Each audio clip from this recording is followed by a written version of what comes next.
going on, everyone? Welcome to a new episode of Mostly Wrong Opinions. I am Tyrone. That is Devin. Wait! I feel better. No more flu symptoms. My nostrils is clear. No boogers. You know what I'm saying? Boogers. It's all good, bro. And because of that, do us a favor. Hit that subscribe button down there to keep me in good health, all right? Do that. And it'll make you feel good, too. It will make you feel good. You know what I'm saying? Now, we are about to review a film that's in the theaters right now. It is Brad Pitt's Bullet Train.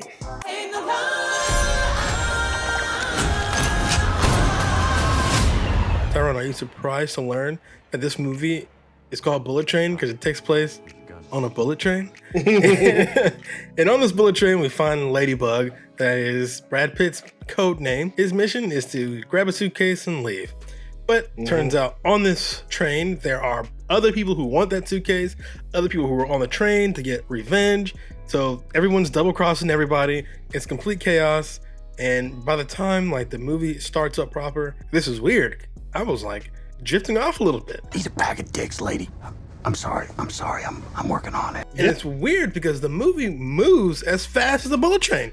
This movie moves at a clip that is just crazy. The movie reminded me a lot of, and this is not a good comparison to me. It reminded me a lot of this film called Smoking Aces. You're steering hard, player. That came out back in the day. And I remember Smoking Aces. Smoking Aces was like, I call it like a fake Tarantino film where everyone's I was just thinking Tarantino with this film.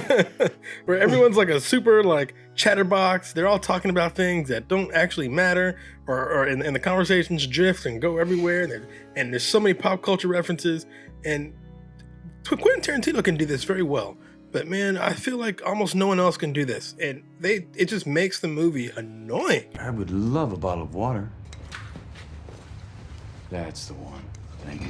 Like I found most of the characters here to be annoying and not nearly as cool as the movie thought it was. Because they've got a character named Ladybug, and that's supposed to be kind of cool and kind of funny. Got another character named like Tangerine, another character named Lemon, and they're fighting over which one's gonna be Lemon and which one's gonna be Tangerine, and none of this stuff matters. I think it's just supposed to be funny, and man, if those jokes don't land for you, you are in for a rough ride because that's the whole movie.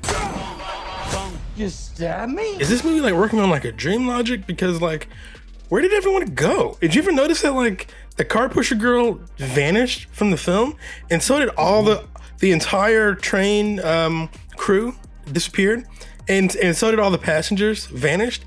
And so I'm like, oh, this is definitely gonna come up. I kind of expected there to be a joke or something about that.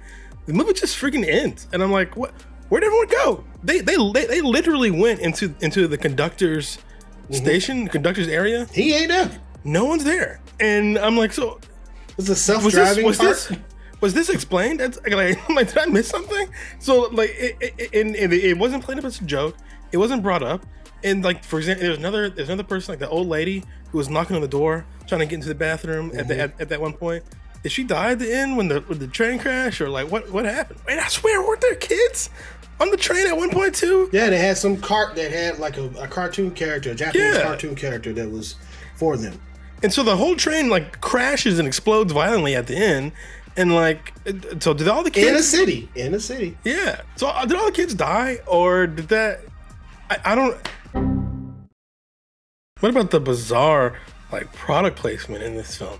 Like the movie stops cold. Ice, water for it to follow Fiji. A water bottle, like a water bottle with the label pointed straight at the camera, and I'm like, yo. So anyway, I could see how this sequence about with the Fiji water bottle could be a funny way to get in some product placement.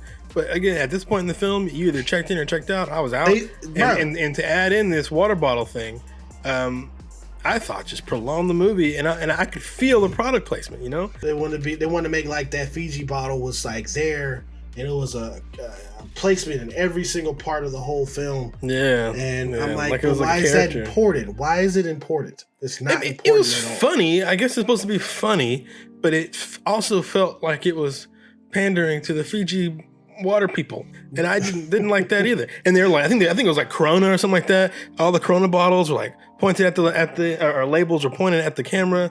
So I feel the product placement was wild. Like this film just feels dusty. You know what I'm saying? You ever watch a movie, it just feels like it's got like a layer of dust on it. You know, this movie just feels old, and dusty.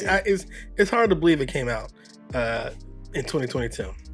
Yeah, it is. This is about 10 years late. It was so busy with having laughter over scene structure or substance, and cameos. There's cameo after cameo after cameo, and sometimes when I'm like not really into the film, I start looking around my theater just to see what people are reacting to. You know, and like we got the strongest reactions we got were from some of the cameos. Like we got a cameo from Channing Tatum, and this got a laugh. Just his face, like just him just being there. Yeah. And I'm like, is his face funny or something? Like I was like, oh okay. I guess people just like seeing things that they recognize. In this, he's very over sexualized in the film, and it's just I don't know. It's not needed. A lot of it's not needed. Now that's such a good point too. I feel like the joke for his character was that he was gay, and I'm like, that's a very like 90s 2000s slightly out of touch thing to even do. So again, I didn't find that particularly funny, and the actual jokes that he said did not get a laugh out of my theater. There's some people in this film that didn't get like any type of credit in it for me because they've done other good things in this film. One of them is Karen Fukuhara. You know Karen Fukuhara from The Boys. She plays Kamiko. Great acting range, shows emotion without even talking on that show. And in this, she's some cart pusher girl. Didn't utilize her good character well at all. Logan Lerman, you know him from Percy Jackson. Didn't use him at all either. He dies like in the first like 15-20 minutes. Spoiler. But he stays in the film, which I think it's supposed to be funny because he's like just a dead body. So Weekend at Bernie's. Again, yeah, exactly. So I think that's supposed to be funny where they put like glasses on the body or something. I don't know. That didn't do anything for me. Now, and then you have ZZ Beetz in here. She plays the Hornet. And it was like super quick for her to be in there. But the only reason I think she was in there because her co-star from Atlanta was in this, Brian Tyree Henry. I like Brian Tyree Henry. I like Aaron Taylor Johnson. I like him. It was good seeing the cast, but they didn't do nothing substantial with this cast. Let's talk about Brad Pitt's character real quick. He doesn't want to kill people. He feels like he just has nothing but bad luck and stuff. But you got bad luck, you're in the wrong profession. You know what I'm saying? Right. And I think that was supposed to be funny that he's an assassin who doesn't want to kill people. And I'm like, all right, is this going to come into play at any point?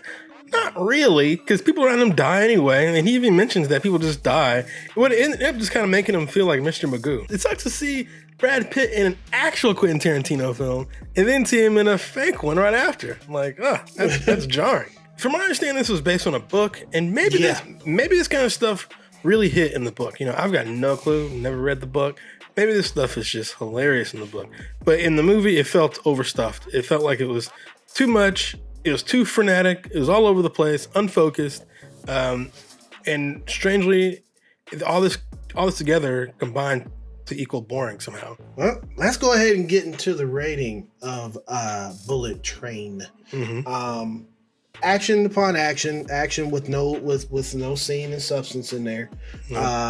And good to see faces, but the faces didn't do too much. This might be a personal thing, but that's never done anything for me.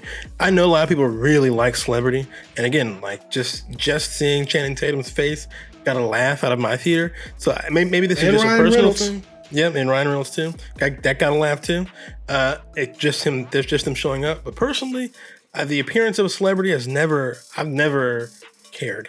So if you're like me, this movie ain't gonna hit. I thought the point of them being an actor was I was not supposed to recognize them. They were supposed to be character. You know, so I feel like I'm trying to put myself into the film. But then the movie won't let me by saying, "Look, it's Ryan Reynolds." You know. With all that being said, man, I got to give this film. I hate to do it. I gotta give it a D+, man. D+? Okay, I'm giving this one a C-. This was not my thing at all, and I don't recommend it. I think change that D plus, make it a C minus. Sorry. Okay. Yeah. So this was not my thing at all, and I don't recommend it. I feel like if you want to see a similar movie, there are hundreds of movies like this. Hundreds. All of them done so much better. Literally watch anything. Watch paint dry. I don't care what you do. I say don't bother Bullet Train unless you're really into celebrity. If you love celebrities and you just love to see actors show up on screen, then you are in luck because everybody's in this freaking film and you're gonna love it. But for the rest of us, no. Well, I gave this film a C minus. Devin gave this film a C minus. This is bargain bin. So wait till the streaming. Okay. Yeah, wait till the streaming. That's nice. Yeah, I'd say don't even bother. You can watch something better on streaming. Skip it. Skip it. But that is our review for Bullet Train.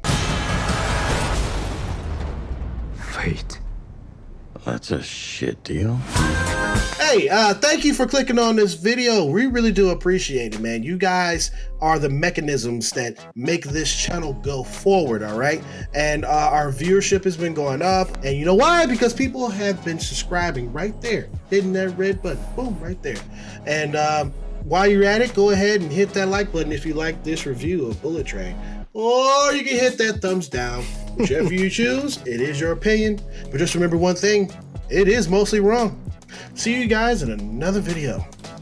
Hopefully it's not Bullet Train. Yeah. It sped past all of the content. That's what it did. You're right. Everything and all that the fun. Yeah.